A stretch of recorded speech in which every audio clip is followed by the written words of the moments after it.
Hey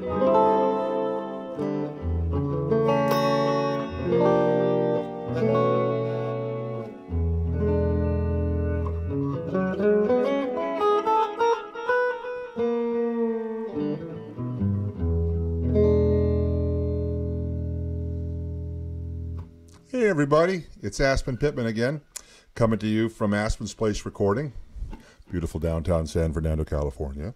Talking about the Aspen Pittman Designs Spacestation XL, the long-awaited big brother to our Spacestation V3. Some of you may know and love the V3. And it's bigger, it's heavier, has more power, and it's finally got a 12-inch speaker,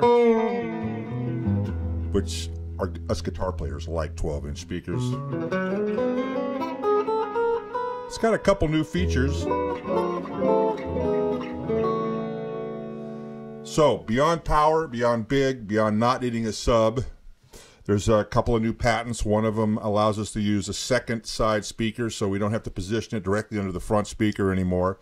We can actually build an internal cabinet, which gives us a better sounding side speaker. We have to do less acoustical modification to make it sound good. So it's got two 6x5s instead of the one we have in the S3. And it's always been a challenge for me to get a side speaker that had more boomf, you know, more characteristic, more typical speaker response. So we always wanted to build a cabinet. So we come up with an interesting idea. One of our engineers, Marshall Buck, came up with the idea of putting a kind of a digital delay. The speakers are sitting on the outside edge of the cabinet, but what we're doing is we're tricking them to bring them to the center. And that brings us that magical interaction that creates the sound that everybody loves in the V3. And that's called digital transducer alignment. That's a patent that we've applied for. I want to talk about the components we're actually using in it. The side speaker that was developed for the Spacestation V3, which has a very small hole in the back, and there's a grill in there. It actually has high frequency coming out the back. We developed this side speaker. As you can see, it's a very beefy magnet, very heavy 1.5-inch voice coil. It takes a tremendous amount of power. This is something that Eminence developed for our product, and there's one of those in the Spacestation V3, and there's two of them in the XL.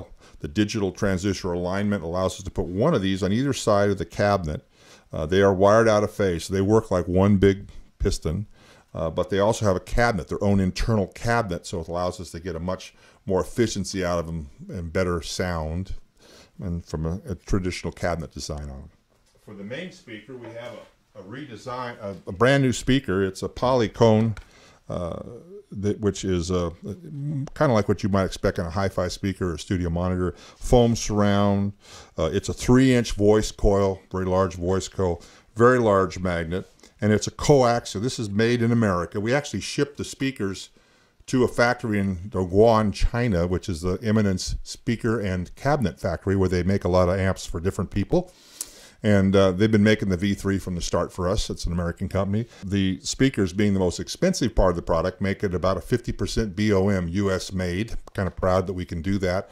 I actually prefer the American made speakers, and especially when you're going to make something custom, you like to keep that protected. So we use Eminence, wonderful company. The engineers came up with this product for us, and it is a coaxial. That means that there's a woofer with a mid-horn super tweeter attached to it. This is their titanium ASD 1001, and that is a product that's been in their line for a while. That's a very nice quality coaxial design, screws into the back of that particular speaker. This is your low frequency, mid and high frequency components for the box you just heard. With that said, I'll get into your owner's manual. This is a video owner's manual. I found that these are a little bit more effective for showing you how to set it up. This is more of a traditional stage amplifier. You've got your controls on the front. You might also notice all the inputs go into the front, and they're offset. That's an interesting new idea we had with this product. Both with the conventional amplifier and the Spacestation, one of the things we found is when they tipped over or something like that, the plugs were sticking out of the jacks, and then it would break them or break the jack, and then we'd have a repair bill. So we decided to reset them on a pretty strong angle. It's about 45 degrees inside the cabinet, so that should it tilt over, not going to hit the plugs. I've also got two side handles on it, which makes it kind of convenient because you can run your cables up through the side handles and around the side, so it keeps a real tight looking stage look. Two channels, and they are balanced in and balanced out. It has two volumes and a master volume, so you have a volume for each channel. And you have two sensitivity switches, so in case you're playing something with low output, much like a guitar would be, or high output like a mixer, you can accommodate the input sensitivity for those two different devices. We recommend you run your master volume control all the way up or nearly all the way up, and then bring your channel volumes up to match.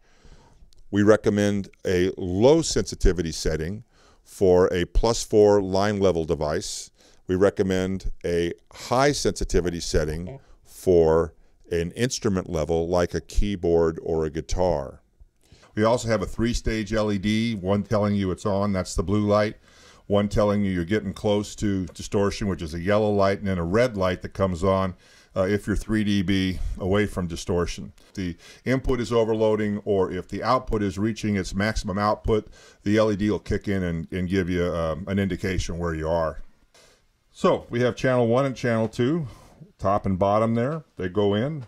You set your sensitivity. Right now I'm on channel 1, so I've got just a guitar going through a simple delay pedal. Of course, you could have something a lot more elaborate than that, but I'm just showing you how it works. And we have a width control on the far right, which the amount of effect that it's actually going to be put through the space station is going to be determined by how much side speaker level we have. So that is basically the side speaker level. In this case, 2 speakers. We have one on either side. About 1 o'clock. Gonna turn it off. Pretty dry. Back to about 1 o'clock. Now if I want to exaggerate it, go all the way up.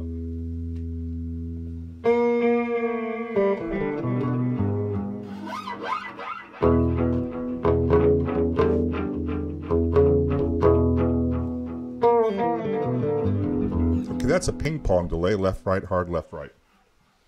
So that's my volume control, which I'll show you on channel 1 here. Now I'm on lower, you can barely hear it. Crank my volume, it's louder. Now if I was going through a mixer and had a line level +4 signal right now, that's probably the setting I'd want it on. Kick it back to the higher sensitivity, you can see I get a lot more level.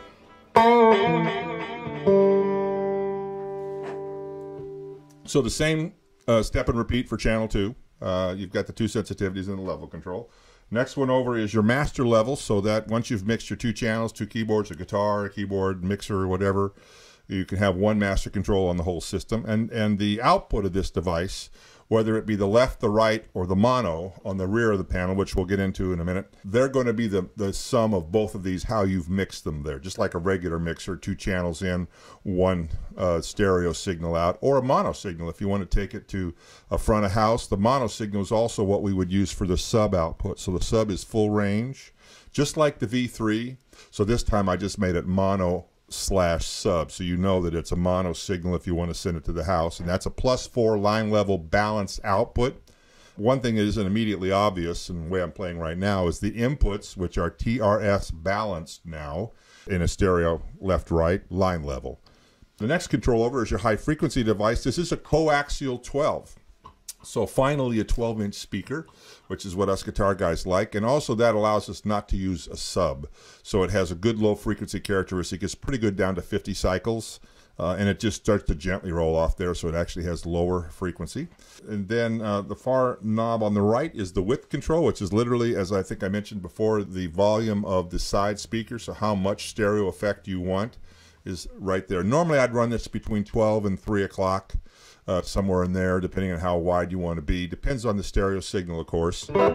This is a ping pong, so it's got quite a bit of action on it. It would just depend on the instrument.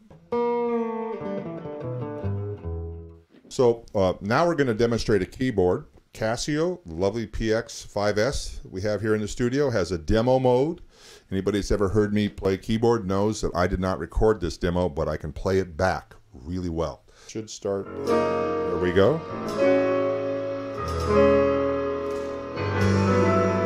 So first I'll show you the high frequency control on and off. Now we're in channel 2. There's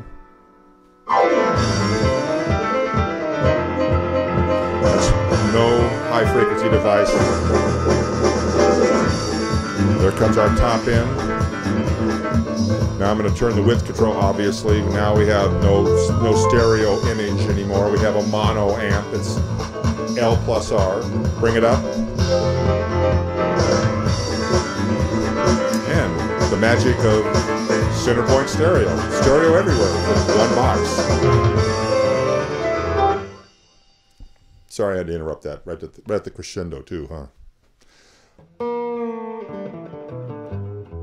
Okay, with that, again, 2 inputs, 2 sensitivities, master, high frequency level, which is your coax amplifier, your width level, which is your width on your side.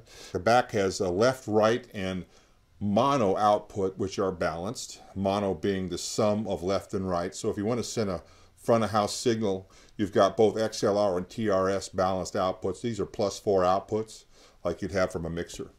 And the mixed outputs on the left, the right, and the mono are going to be controlled by your master volume. So however you've set your mixes here on the channels, that's the way they're going to appear in the output section. And the product does have a digital switching power supply, so you can plug it anywhere in the world without having to change any voltages on it. It goes from 90 up to 100, which would be typical for Japan, all the way up to 230 for Europe, and even 240 and 50 in Australia, where they get some very robust power going down the line. So anywhere you plug it in, it's going to work real fine. You might have to change a plug. That's about it. We're real happy with it, and I hope you will be too. If you have any questions, we'll take them. Anytime you want to give us a call, watch this manual first and see if it doesn't answer your questions. Well, that just about wraps it up, guys. If you have any other questions, our phones are always open to you. We're glad to help you in any way we can. We stand behind our products. We love our end users. You're part of the family. Whether you have a Spacestation V3 or one of the new XLs. Now, if you are going to play out with them, we have another thing, which is the Centerpoint Stereo family page, and we would love it if you tell us where you're playing. A lot of people want to go hear this in a real environment, not a music store. They can go see you at your gig, wherever you're playing. No matter where you are, anywhere in the world, post that on our Centerpoint family stereo page. And we'll post your gig, and then people can go see the Centerpoint stereo speaker that you're using at your gig, no matter where that is. So please join our family and let us know where you're playing. So we have some good dealer partners. We have Juke Fox at the Viscount Oregon dealer in Denver, Colorado has our products. The Levin's Music Center, my old friend Alan Levin is our dealer in the Washington, D.C., Baltimore area. Corner Music, Ray down there, and all the guys at Corner Music been Groove Tube supporters from the very beginning, so we've been friends for decades. They have our space stations right here in Los Angeles. Another batch of really old friends that have been in the business with me for many, many years. Westlake Pro Audio has our, you've probably seen some of the videos we did there with Michael Boddicker. Superstore, they have our products. Sweetwater, of course, the guys at Sweetwater are amazing, and probably many of you watching me bought your products or have bought a product from Sweetwater. They have a beautiful store in Indiana, but if you're not located in Indiana, they ship all over the United States as well. Our website, if you're in Mexico or another country that doesn't have the product, in Europe we're covered by Thomann Music. Long McQuaid in Canada has our products. Audio Chocolate in Australia has our products. The wonderful Soundhouse Company in Japan, very big supporter of our products. With that, I'm going to conclude it. If you have any other questions, you can email us or call us. There's also the Facebook page. So thank you so much for watching, and I really appreciate your support. God bless you, and sayonara.